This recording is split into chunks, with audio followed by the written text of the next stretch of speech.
the formula for accélération, vitesse accélération, we have vitesse accélération, which is equals to vitesse vector accélération, which is equal to the variation vector of the variation of speed divided by the time to go from one place to another. Okay, so here you could say you have this vector vitesse final moins vector vitesse initiale divided by the time to go from final to initial. Okay, so if you look here, for the acceleration, you have a vector sign on it. Okay, meaning that it's just not, the way you calculate it is not just the same as just calculate vitesse 1 minus vitesse 2. Okay, because it is a vector. Okay, how are we going to calculate the sum of a vector? Okay, so for a vector it is a bit different. Let's say you have one vector that is going upwards like this. Okay, so let's say this is v1.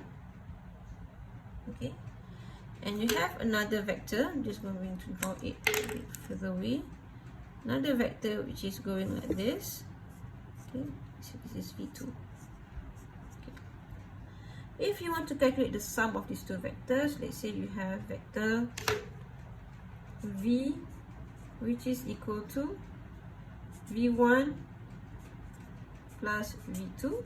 Okay, in this case, like you've seen in for vector position, either you need to have the position for both vectors, meaning the coordinate of vector v1 and coordinate of vector v2, or in this case you can also calculate using the sum.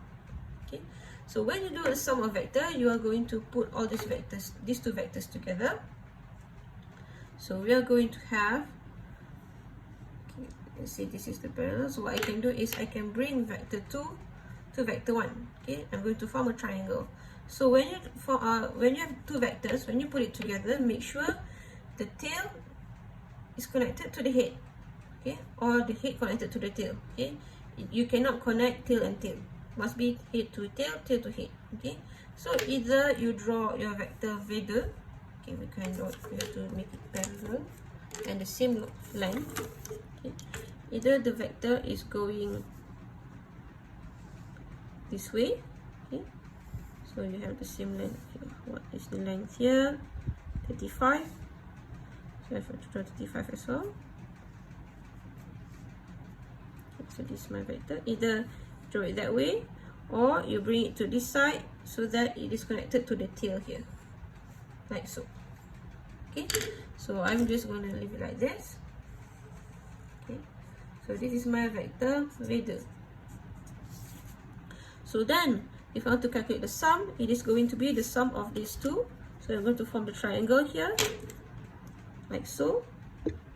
Okay, for the sum of the vector, it is going to be from tail to tail and head to head. So meaning, this is the tail of your vector, sum of the vector, and this is the head.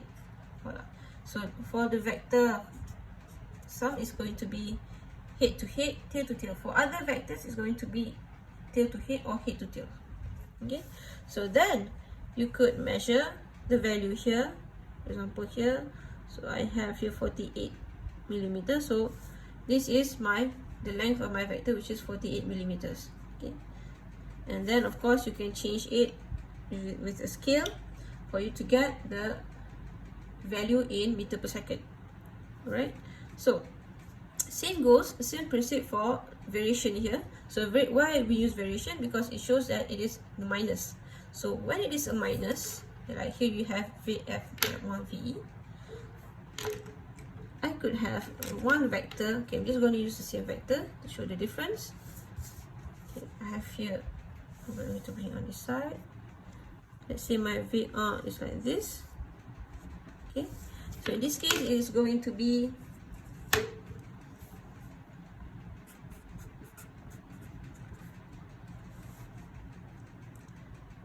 V1 moins V2. V1 moins V2. Okay. So when you have V1 moins V2, here it means you look at it, V1 is positive, meaning it has the same orientation.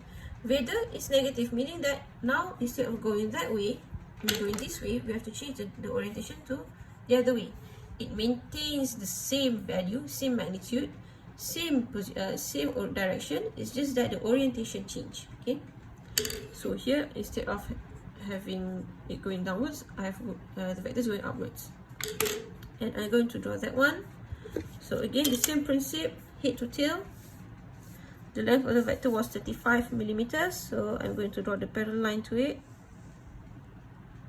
like so. So I'm going to bring it upwards. Okay, so this is my minus v vector, minus vector. Okay, and then if I were to calculate the sum, always the same principle, from end to end, and then tail to tail, head to head, like that. Okay, so then you can measure. So if we measure here, just now our v, the length is 48 millimeters. For this one, the length is 60 millimeters. So here you can see that the change of operation, it changes the sign, the value also. Alright, now we are going to find the vector accélération between 3 to 5, meaning the acceleration from going from point 3 to point number 5. So we write down the equation. We have A 3, 5, okay, which is equals to the variation from 5 to 3. Okay, so the variation is a vector divided by the time here, T5 moins T3. Okay, so knowing that it is a vector negative, so we're going to find this variation. So this also equals to the vector variation between 3 to 5. We can note it as is. We have the time from 3 to 5.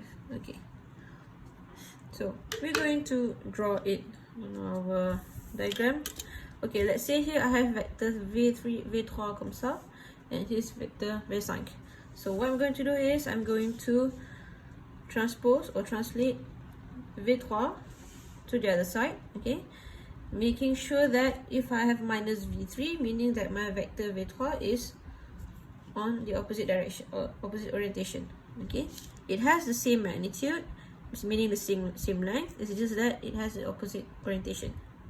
Okay, all right. So I'm going to bring this one. I'm going to bring it to this side, like so.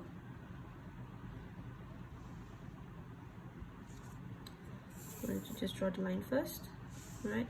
And then I'm going to draw in the vector vitesse. I think I can put it here so that I can have the tail here. So I'm going to move it again just to make sure the lines are parallel. And this is my direction. Okay, so I'm going to draw in my vector, which is this span, so negative V3. So here I have 40 millimeters, so I'm going to draw 40 millimeters here to this line. Voila. So this is minus V3, like so. And then the sum of the vector is, of course, we're going to form the triangle. So it is going to go through this line here. Okay. So remember, to draw the sum of the vector, we must connect the tail of the sum to the tail of the other vector, and the head with the head. So here you have delta V, or the vector variation, the variation of these two vectors. And then what can I say here? The direction of my acceleration is the same as the direction of my vector variation of speed here. Okay, so now I already know the direction. What I need to find is the value. Okay, now we can measure this one. When we measure the delta V, we have here approximately 43 millimeters. Okay, so we have delta V, which is equals to 43 millimeters. Okay, so usually the question, of course, it will give you few données or few information such as the scale. So here we have 1 centimeter, which is equivalent to 2 meters per second, and I have delta t, which meaning the instance or the time between two instances, which is equals to 2 times 10 milliseconds. So here I have 43 millimeter. So if I change it to the scale, so I have 43 millimeters, which is 4.3 centimeter. So I have here delta V, which is equal to 8.6 meters per second. Okay, so here I can have my acceleration, vector accélération, which is equals to 8.6 meters per second, divided by the time here. So we are going with, it is an acceleration between two instances, between M3 and 4 and M4 and 5. So you have 2 time here, so 2 times 10 power of -3 second. Okay, so make sure you have here meter per second. Okay, and this one is second, so that will give you meter per second squared. So when I calculate,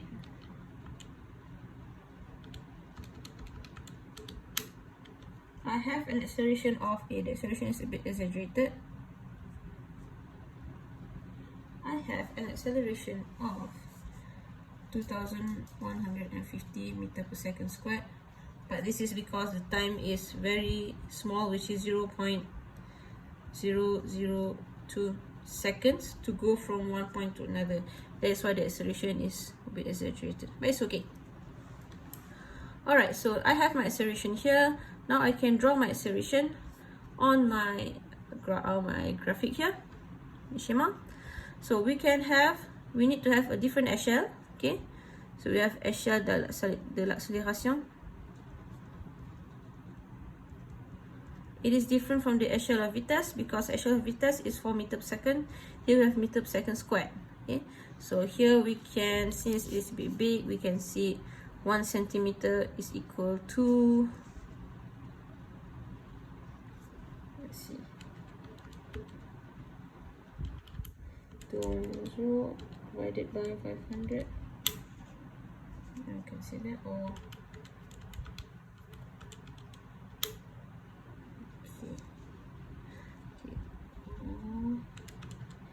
try to find a better, because the bigger your scale is, the more precise your drawing will be. Okay, so let's say here I have 1 centimeter for 300 meters per second squared, meaning here if I have 2150 meters per second, it is equivalent to 7.2 centimeters. Okay, so I'm going to draw, it has the same vector as this one, so I'm going to use different color. I just want to draw at the side of it so we can see the different color here.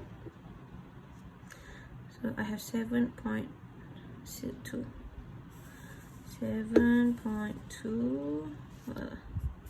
So this is my vector accélération between 3 and 5.